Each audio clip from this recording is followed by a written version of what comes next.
Zimbabwe has set March 16th as the date for the referendum on the country's draft constitution. Finance Minister Tendai Biti recently told CNBC Africa that the country didn't have enough funds to hold the referendum. Earlier today, I spoke to Diprose Muchena, Deputy Director of the Open Society Initiative for Southern Africa. I began by asking him whether the lack of funds could derail the process of democracy in Zimbabwe. I think Zimbabwe is not having the healthy financial situation to be able to hold its own elections in a sovereign way at its own time. And in fact, to follow up with that, himself and the Minister of Justice then went on to the UNDP to actually seek or ask for money to host a referendum in national elections. The trouble is looking for money when the date for referendum is 16 March and the date for national elections is in July. I'm not sure that the UNDP or any other person will be able to have that kind of money within that shortest possible term. So there's a financing problem for the national elections. The second one is the readiness of institutions that are actually supposed to discharge the elections. With resignations taking place in key institutions in the last couple of days, we need to have new chairpersons on board, and those have to be discharged with the functions of governance institutions that are in charge of elections. And I don't think that there's enough time to have a credible election that is not going to be contested and so on. Of course, the key players in the election, ZANU-PF and MDC, have positioned in such a way that one gets the impression that ZANU is very keen to have the election, and the MDC is a lot more reticent, believing that key building blocks are not in place. If one were to look at the situation as it stands, can that referendum be held, given what we've just been told about the lack of funds, and of course also just the credibility of the elections around, these resignations? Yeah, it looks like this referendum will take place. There's a commitment, at least from the political parties. They've also narrowed their differences around the new constitution, and they're actually going out, all of them, asking for a yes vote. And I don't think that there's going to be sufficient contestation coming from the no vote side to be able to change the outcome. So we're going to have a new constitution after the referendum. What remains a problem for me is the environment that is in place in the run-up to the elections. Do people have enough freedom of movement? Is civil society operating, engaging in voter education, civic education? Do we have access to media? All parties that are involved. Is the ZRP, the police, not deploying selective approaches to arresting people for all kinds of crimes that are usually associated with the pre-election environment? Do we have enough observers from SADC and the African Union ahead of time? And are the governance institutions, the Zimbabwe Election Commission, ready with a decent voters roll, with everyone that needs to be there on there?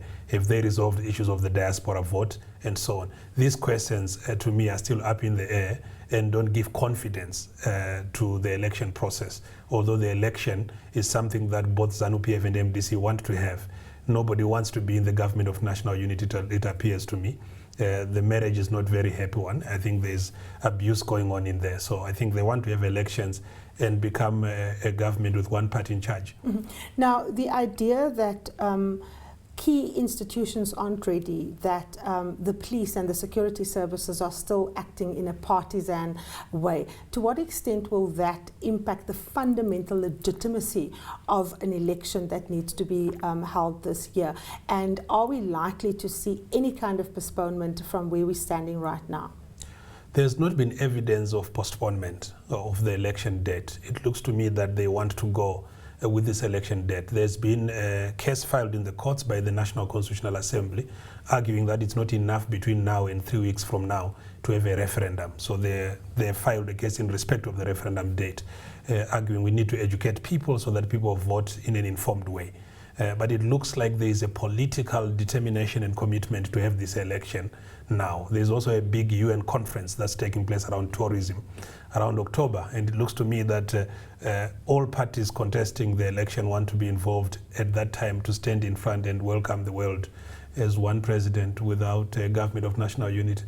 I think that there is still complaints about certain sections and units of the MDC about fundamental environmental questions related to freeness and fairness. But that is not enough to dissuade them from saying we are going to participate in the vote. It looks to me that every political party is saying we are ready to win Mm-hmm. Now, of course, in Africa, the word substantially free and fair was added to free and fair to kind of almost grade or rate the environment in which the elections take place. Given the scenario that you have sketched, will we have substantially free and fair elections? I don't know. I will only be able to say after the elections. But what's important is that we must put in place measures that will secure the secrecy of the vote, the security of the voter, and the credibility of the election announcement process. Once these things have been done, there's another fundamental issue that arose in 2008, which needs to be taken care of by SADC and those that are involved in mediation, which is the transfer of power in the event that the incumbency loses. I think that it's not clear in Zimbabwe as it is in other countries that on day one, you will have an election, on day two, a new president will come in place. It's not clear to me that there are mechanisms for transferring power from the sitting government to any other government. The party in government, although there are two, the party in government, which is ZANU-PF, has been in power since 1980. There's never been a moment where power shift has taken place. And those mechanisms did not clarify themselves in 2008. Part of the delays in announcing election results was rumored to be the question of how do you actually transfer power. So that needs to be a focus of the attention. Then the post-election environment, the security of voters in the post-election environment, the security of the vote itself, and the result.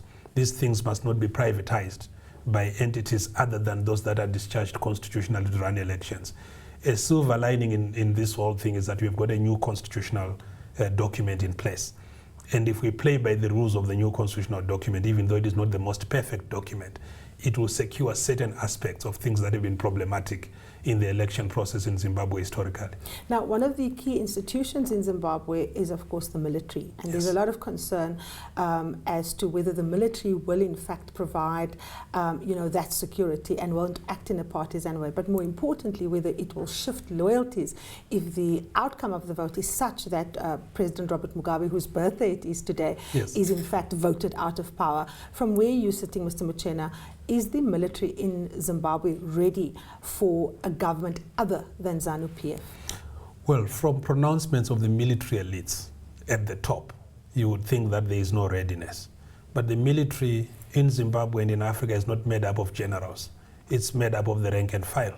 And one needs to examine whether the rank and file actually relate with the statements that have been put in the media that we are not ready to salute anyone other than a leader with liberation credentials, whatever that means.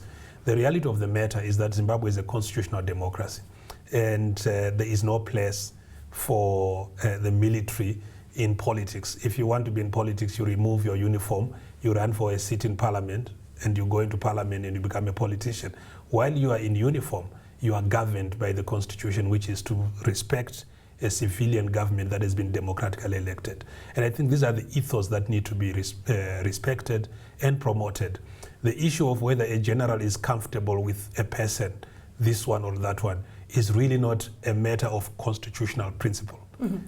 Let's, final question, Mr. Muchena.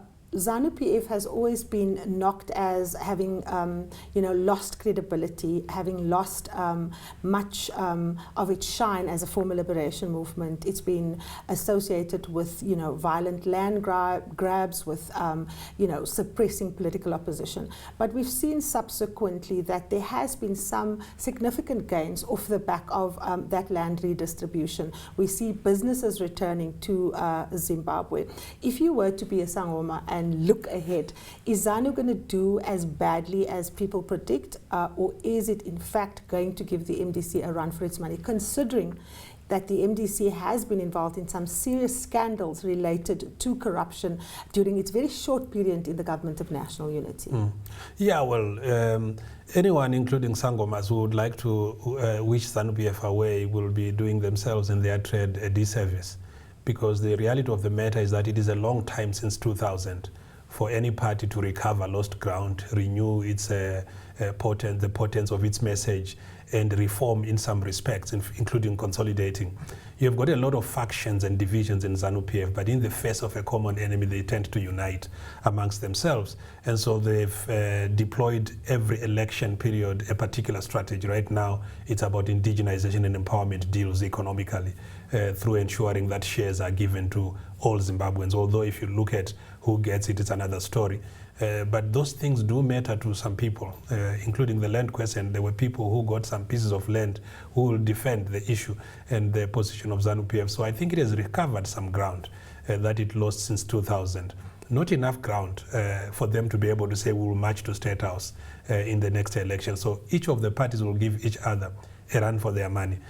Talking about, you were talking about money coming back into the system. Yes, after the National Government of National Unity was inaugurated, there was a lot of investor confidence that sort of shot up. If you look at figures, 2012, 2011, Zimbabwe's investment totals from the Zimbabwe Investment Centers was sitting at 6.6 billion, but it drastically went down last year to about 933 million. So there's a combination of investor confidence that come after stability and reforms have been generated. And when there are reversals, investors tend to fly away. But there's a lot of capital that is still flying into Zimbabwe. So we mustn't talk too much about the timidity of capital, because there are resources in Zimbabwe, there are business opportunities. South African corporates are getting in there, international groups are also getting in there.